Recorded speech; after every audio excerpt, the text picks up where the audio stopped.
Hi there guys, it's Michael back with another vlog. In this one I'm going to be talking about the first two PCs that I had in my life. Why the first two? Well, both of these PCs were the first PCs that I ever upgraded, had a bit of assistance with the first, and have been pretty material in shaping not only my hobbies and my interests, but also what I now do professionally for a career. So they are the two that stick out most in my mind, so I just wanted to spend a bit of time vlogging about those PCs. And the first one is a PC called the Tandy 1000 SL. And this was a PC that was released around 1988, 1989, something like that. So I would have been the advanced age of 6 or 7 years old at that point. I was born in October 1981, and it was a pretty basic PC by today's standards, but I distinctly remember my dad bringing this home. We had no office space, so he put it on the dining room table and occupied a place at the dining room table for a period of time. And I can remember my sister and I sitting there and playing a game of Hangman, because that was pretty much the most sophisticated game that it had. Some really, really basic graphics, and literally you just sat and punched in the letters to try and guess the word. For those that of modern era have perhaps not played Hangman, we did it on paper before we had computers. By way of specification, I mean, this was really, really simple. It was an 8086 CPU. So for those that were around in the late 80s, early 90s, remember things like 386s and 486s. This wasn't even that. This was a 8086, which ran at the very, very lofty speed of 8 megahertz. And it was pretty remarkable because it was the first PC that had been released, certainly to my knowledge, that you could boot up without putting a floppy disk in. Now, bear in mind, this is back in the day when floppy disks truly were floppy. We're talking about 5¼ inch floppy disks. You could wobble them like that. They're almost the LPs, if you like, of computer disks. And this was the first PC that actually had an onboard ROM, had a version of MS-DOS, I think 3.3, and it would boot straight off of that ROM. Prior to that, you'd actually have to put your floppy disk in, and you'd have to boot off of that just to get yourself an operating system that you could type command line type prompts into to, go into your directories and kick off exe files. So pretty remarkable. And actually the version that we had also had a hard disk drive in it. It had the glorious capacity of 12 megabytes of disk space in it, and it also had a thing called DeskMate. Now I can't remember whether this was a Microsoft product or a proprietary product to Tandy, but think of it, if you like, as a really, really, really early version of Windows. And it had things like it had like a music thing that you could get a score sheet up and you could put music into it. It did some really basic word processing and stuff like that. I think it had a spreadsheet and stuff like that as well. So really, really, really simplistic. And it was the first PC that I was ever involved in doing an upgrade on. My dad used to travel to the States a lot, and I remember him coming back from one visit. So remember, of course, me being a huge Trekkie. Even at that age, I was interested in what would have been the original series. I'm not sure the next generation had been released at that point in time. And my dad, on one of his business trips to America, came back and he'd bought me a game called StarFlight 2. So you can imagine the young me getting very excited, eagerly wanting to get this game booted up. And we ran into a problem. And the problem that we ran into was the computer didn't have enough RAM to boot the game. So the computer as it was shipped with 384 kilobytes of RAM. You heard me right. That's 384 kilobytes of RAM, which would seem small even by CPU cache sizes today. And we needed to upgrade that. And it needed to be upgraded to 640 kilobytes of RAM. And this is back in the day, guys, where RAM didn't come in nice convenient sticks that had a little notch in it that made sure that you put it in the right way round. It came as an integrated circuit, and my father and I put them in the wrong way round, and it fried the RAM. So we effectively paid twice the amount that we needed to. Thankfully, the computer was okay. So we went back, we bought some more RAM, we fitted it in, and lo and behold, the game loaded. So my very, very first experience of upgrading the PC clearly under the watchful eye and supervision and support of my father, was at the tender age of 7.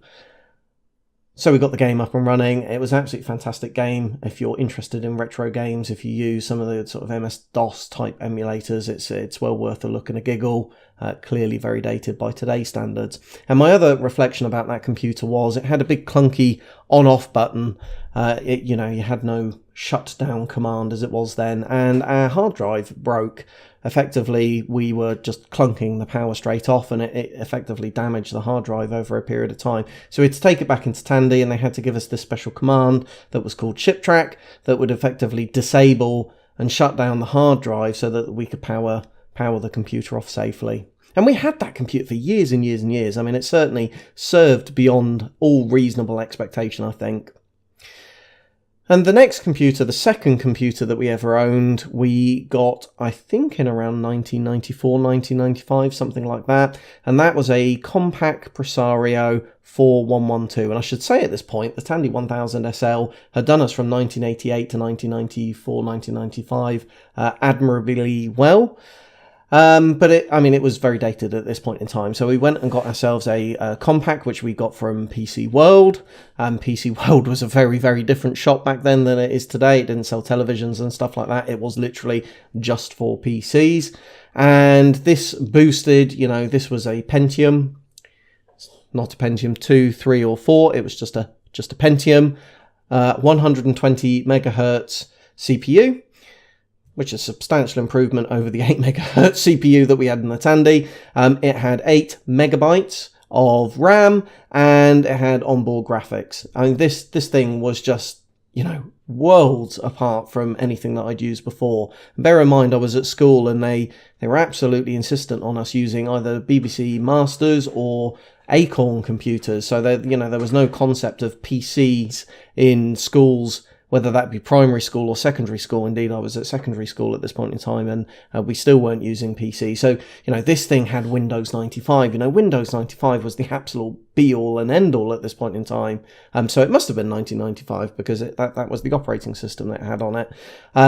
And much to the dismay, I think, of my parents at the time, I went on quite the upgrade spree with this computer, and I upgraded the CPU, the RAM, and the graphics in that, and I did that pretty much unassisted and all on my own. I think, as I recall, the first thing that I upgraded was the CPU.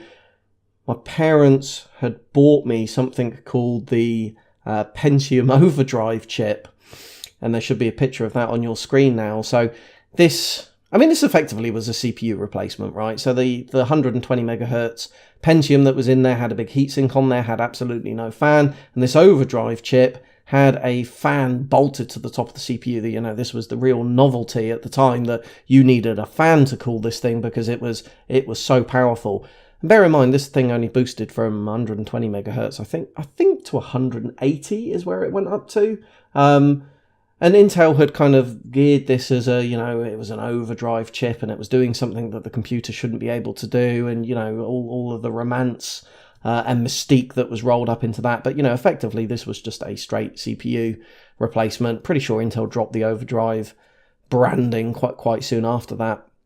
Also upgraded the RAM, so I doubled that. That went up to 16 meg from the 8 meg that it shipped with. And I also bought a new graphics card. So remember, the Compaq shipped with onboard graphics, and I wanted to start to play 3D rendered games. So and to remember, there was a big battle going on. 3D effects, for those that are long enough in the tooth to remember that, was having a real battle with Matrox, should I say, at the time. And you hedged your bets. You picked one or the other. It's a bit like VHS and Betamax. Unfortunately, I picked the Betamax because it was quote-unquote superior, had better 3D performance at the time, and that was the Matrox Mystique GPU that I bought. And I distinctly remember loading up Dark Forces 2 Jedi Knight, which had live action video sequences, which again was quite the novelty at the time, and 3D rendered graphics, and was, again, worlds away from anything that I had been playing up until that point. 3D effects ultimately won out. which I think went on to do, I think it got branded as the Voodoo, which ultimately met its own demise when NVIDIA and ATI came into the graphics card space. So really just a whistle-stop tour of my first two PCs. It's a very nostalgic trip for me. As I said, these really materially shaped the person that I am, the career that I now have, and the hobbies and interests. And just a really big shout out to my parents that, you know, have been very, very supportive and tolerant over the years. But you bought the Tandy and you bought the Compaq, so I am the way I am, and it's all your fault.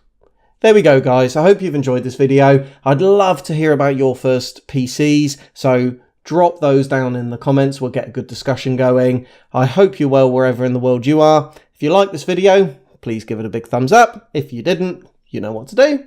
And I'll see you in my next video.